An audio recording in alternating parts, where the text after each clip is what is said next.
What's up, YouTube? It's your boy Junior. Yeah, apparently smart people are weird. They're wired and tailored differently, but yeah, so yeah, in today's video we'll be talking about actuarial science degree. Yeah. So I've been getting questions like from somebody from work is calling me. Guys, I got a work meeting. I'll be back. Sorry guys, I was interrupted by a call from work. They just needed my brains. They just wanted to pick my brains. So I'm here to tell you right now, we don't care. yeah, I'm back. So yeah, where were we? From matriculants all the way to university students, I'll just be covering like just on the surface. Now, sometimes the aim is not to look smart, like what the hell, yo? What the hell? Aim is not to look smart sometimes, let me feel free. Yeah, we can go now. So yeah, with regards to subject choices, it basically boils down to where you want to study and which type of actuarial science degree you want to do. Like there's types, you should know that. There's one that majors in and focuses on the commerce stream. There's one that's in business sciences.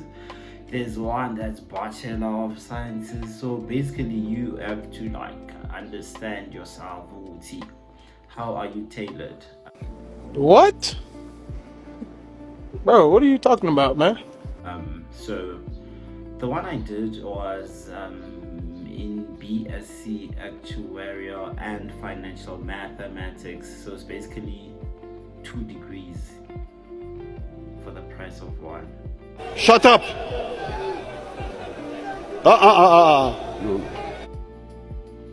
It's actual sciences and financial mathematics. So you can either, if you plan to pursue honors, you can actually major in financial engineering, you can major in actuarial sciences, you can major in mathematical statistics, you can there's a whole lot of options that you can actually go for. Let me go back, guys, sorry for skipping. I forgot I'm studying with the matriculants and the kids in the syllabus. The what's this? CAPS. I think it was CAPS during our time, and before our time was the NSC. Yeah, National Senior Certificate. I'm not sure what they call it now, or if they're still on CAPS, or because they always change them, but they never work. But anyways, yeah. So with regards to subject choices, like I said, it depends on which university you want to go to. For instance, if you're planning on studying at UJ, they only require an APS of 33. And that's like a level 7 for maths and at least a 5 for English, and then APS of 33. So I think that's the easiest one to go into. I stand to be corrected. So yeah, 33 APS, and the degree is called BSc, Bachelor of Science in Mathematical Sciences, which majors in actuarial sciences. So you can opt for that if you think. So for that, obviously you're going to need your pure maths, because I don't think you can do actuarial sciences with maths literacy. So we don't have the capacity. I think even if you get like 100% for maths literacy, I don't think it's even equivalent to 40% of pure maths.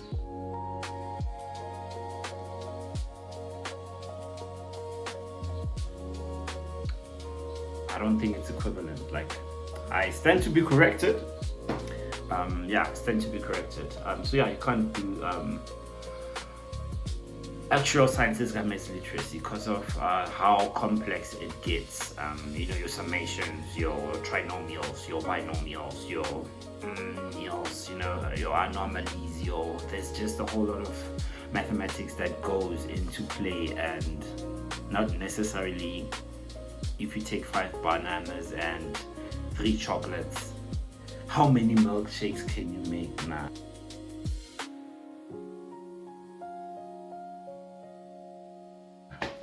I'm not saying there's anything wrong with that. I mean, like, if you want to study actual sciences, that won't work. Different courses are tailored for different people. So I didn't say maths literacy is bad. There's people who are conquering the world with no maths literacy. So yeah, that's what I'm saying. Like, if you're going to study maths literacy and you know that you won't need it after matric, then that's proper. Why go and suffer if you're not going to need it? You get what I mean? So yeah, just take your subjects accordingly. But if you want to study at University of Pretoria, similar, but just that the APS is a bit higher. The APS requirement is around 36. Yeah, 36. Mind you, mine was on 37. Yeah, so if you just made it, you still have a choice. You still have a chance to, get in a faster one. So yeah, they only need mathematics and English, and not only need, obviously you're gonna need to do your other subjects, but those are the two major requirements: mathematics and English. So you can have other subjects as your history,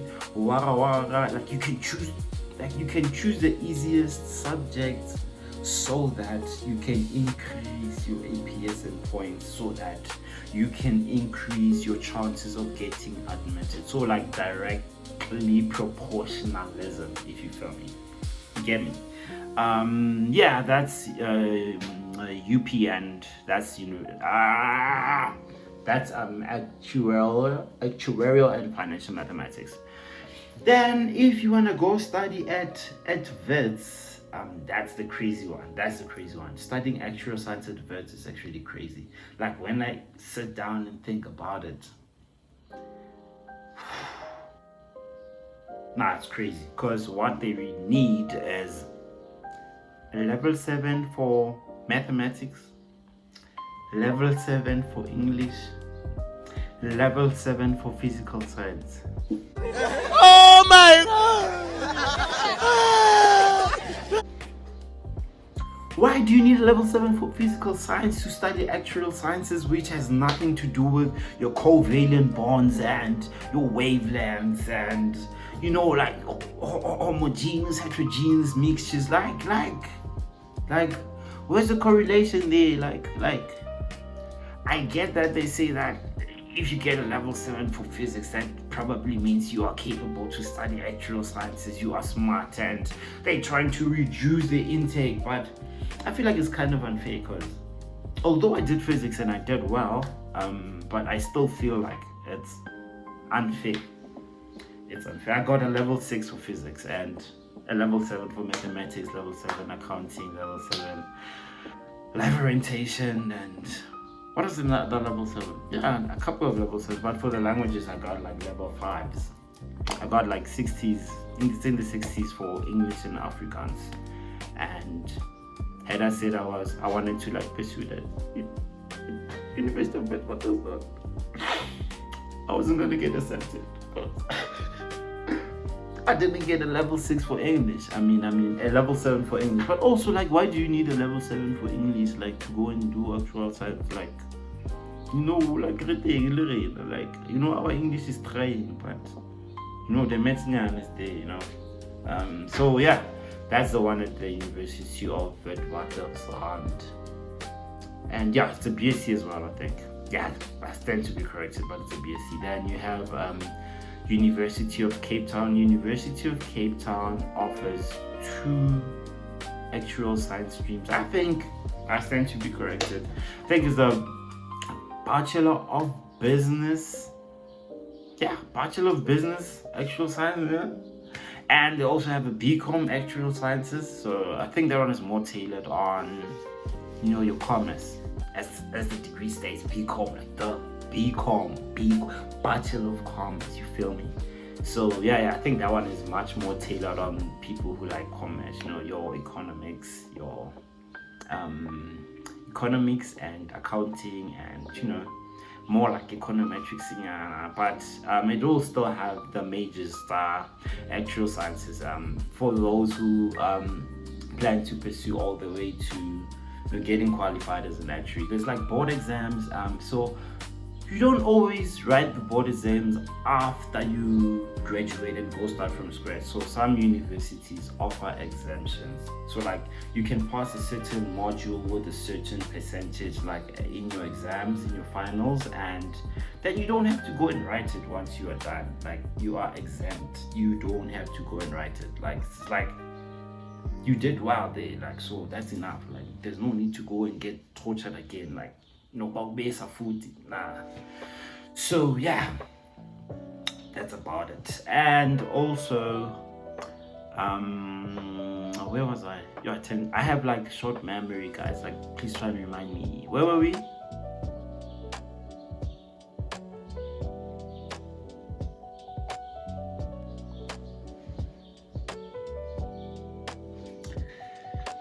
Let me wear these glasses. I think I can't focus when I'm wearing those glasses. So yeah, where were we? Let me see. Yeah. Subject choices and all that. So yeah, I'm not quite sure about the requirements there, Zebovitz.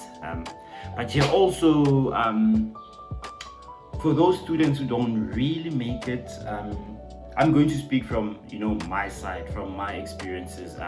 Since I went to the University of Pretoria, I didn't go to I didn't go to VETS or UJ or University of Western Cape or all these other universities like CPUT, Eduvos, Rosberg. I didn't go to those. I went to the University of Pretoria, so I can solely speak from my experience. So yeah, if you fail to make it, maybe your marks were not the one. I had a friend who actually he applied late. Actually, I think he applied late, and actually he had applied for he didn't apply late. He applied for the extended course because his grade 11 results were not looking good. So since his grade 11 results were not looking good, then he couldn't apply for the course because he didn't have a level 7 for maths. He had like a 6. So what he did was he then applied for the extended program, and then he put in the hours. Then he wrote the NBT test. I recommend you guys to go and write an NBT test. Not sure if it's still there now, but like they do take those marks seriously, because like he's saying that if it wasn't for the NBT results, then he would have had to go on the extended program and wah. So listen, he didn't qualify, right? So then he went and posted and studied.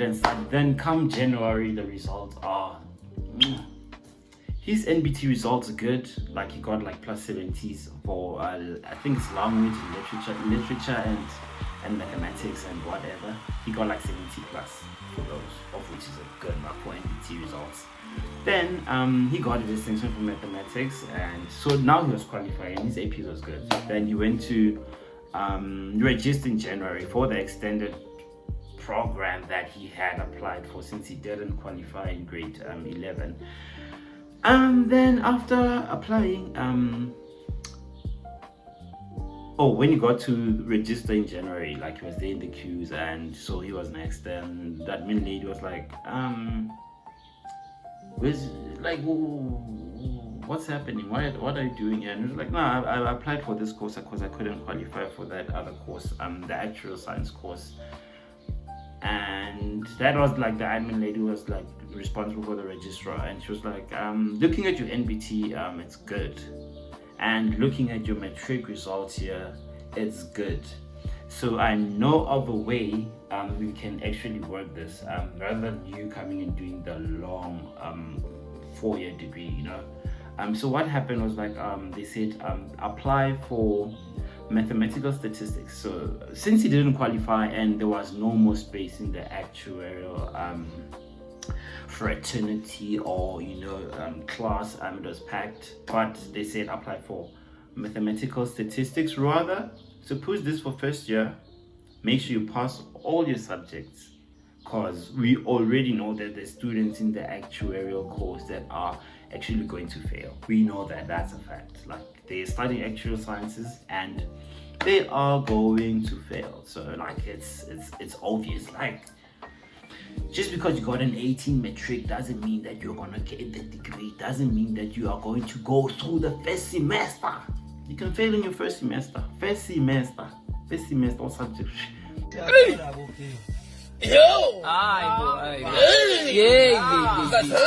I have friends who failed, like, and it's quite painful being in university, because it's like,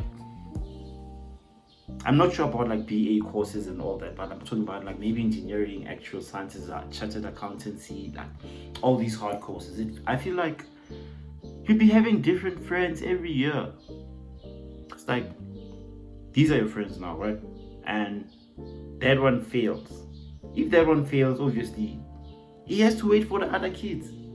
And when the other kids come, now they are his friend. And you are now in front. And once you get in front, the other one failed. Oh, it's you who's failing. You stay, that one goes. And like, it's just, you can find a student who's a third year or fourth year, but has a first year module. Like, it's that crazy. Third year student, but been there for 5 years, but still has like first year modules.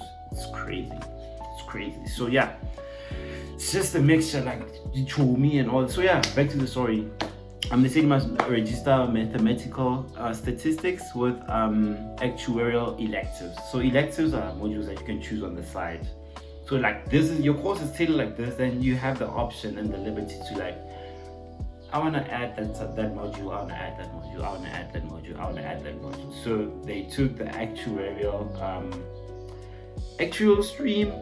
mathematical stream with actuarial electives. So in essence, they're doing similar models, like they're doing similar modules, like everything's like to the T.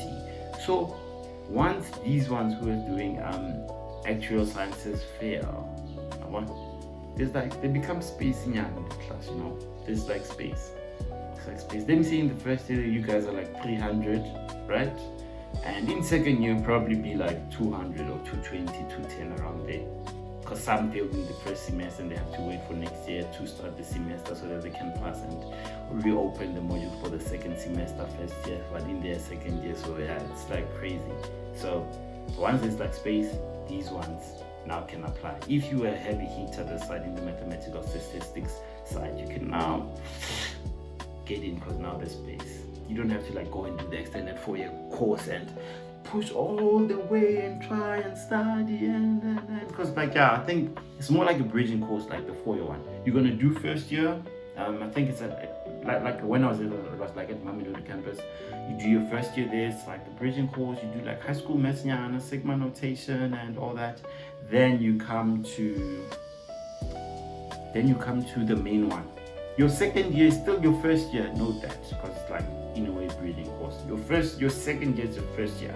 So that's why she was like, nah, rather go to that one, and if you fail there, at least you fail and you get experience and you know what you're doing and you can go back and revisit it.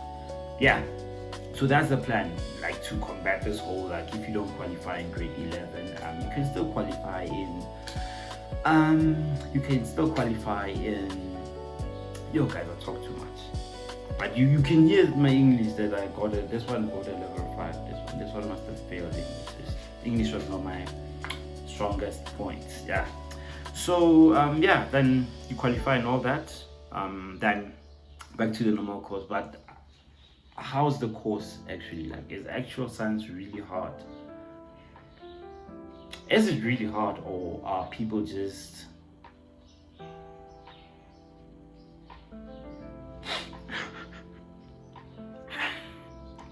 it's really hard? Hey guys, that course is fire, it's flames. But let me tell you something, like, don't let another person determine your destiny. Just because it was hard for you, bro, doesn't mean it's gonna be hard for me. Just because you couldn't do it doesn't mean I won't be able to do it. Just because you were not capable doesn't mean I'm not able. Can I get an amen? Yeah, sometimes you have to have that thing inside of you, you know, that line inside of you. If you couldn't do it, I'm not you. If 10,000 people couldn't do it, I'm not them, I'm me. I'm gonna do it. Like, I'm gonna do it, and I'm gonna kill it. W in the chat. W in the chat. Like, I'm gonna do it. I'm gonna push it. But is it hard? On a scale of 1 to 10, I'd rate it a solid 8.5 or 9. And let me say a solid 9 out of 10, like in terms of complexity.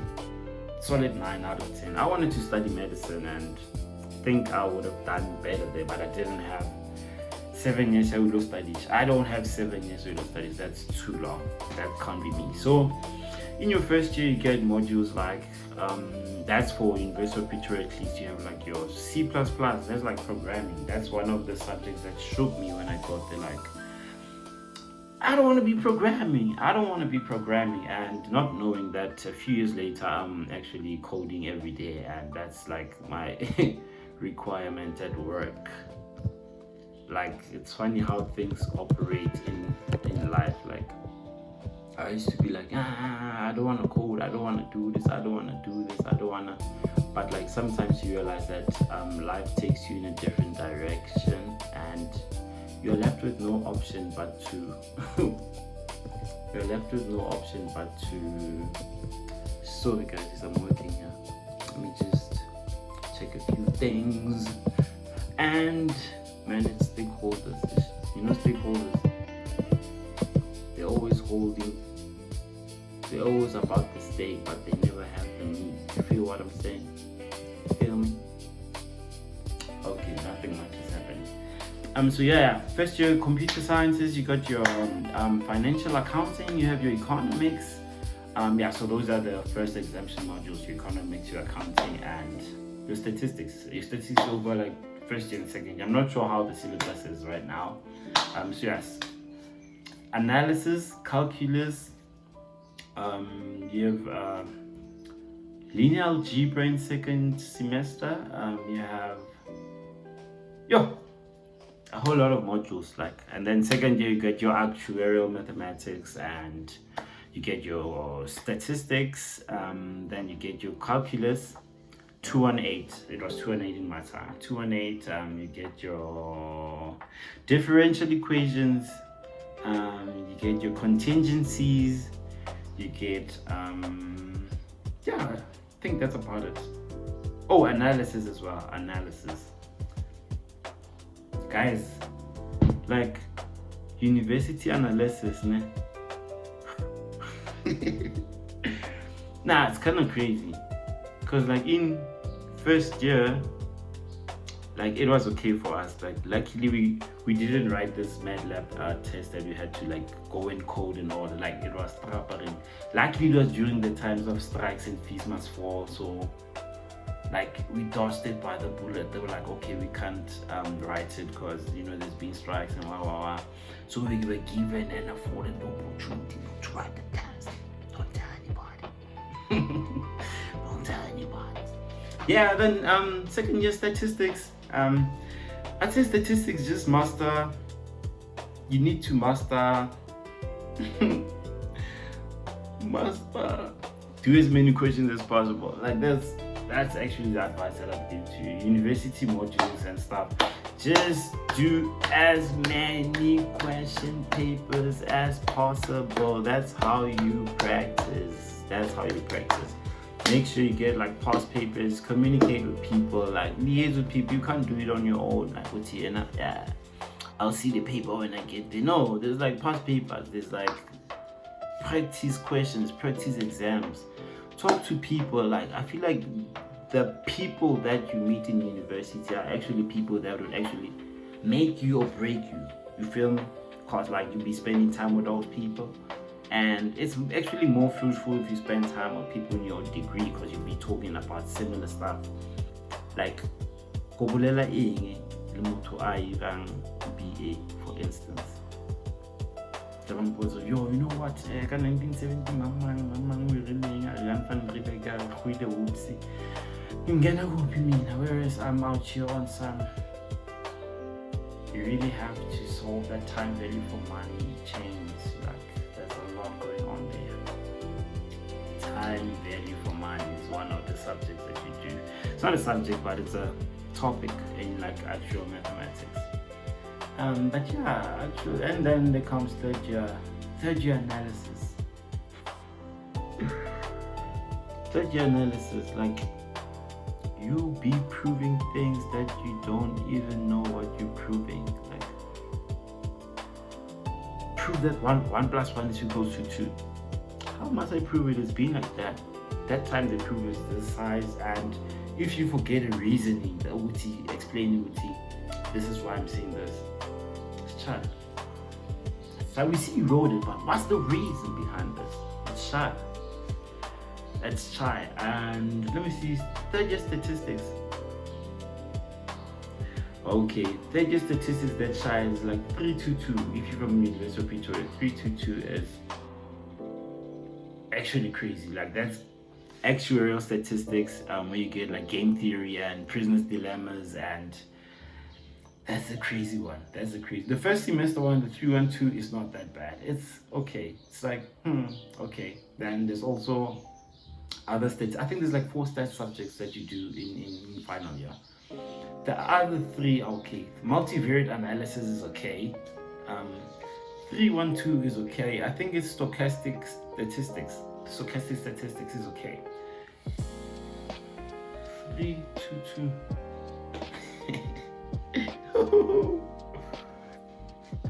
That's actual statistics. Yeah, that one it tries, but at least like you're at the end, like you can see the finish line. At least with you, hey, I'm almost done. Let me just push. Let me just gain it. I'm almost done. 322. Yeah, it's hard, and it's followed by a lecture that is not even lenient. Like you can go then cry and be like, yo man, yeah, I was trying to say this. Can you please give me this 1 mark? This is actually what I meant. You know what that lecture will tell you? You are crying for 1 mark. Just come back next year. It's that easy. There's no need for you to be crying for 1 mark. You get this 1 mark. Obviously, like looking at that, based on that, you won't be able to make it in the exam. You've been getting 30%, 40% all the semester, and out of the blue, you think you're gonna get like 60% in the exam, or 55% for that matter.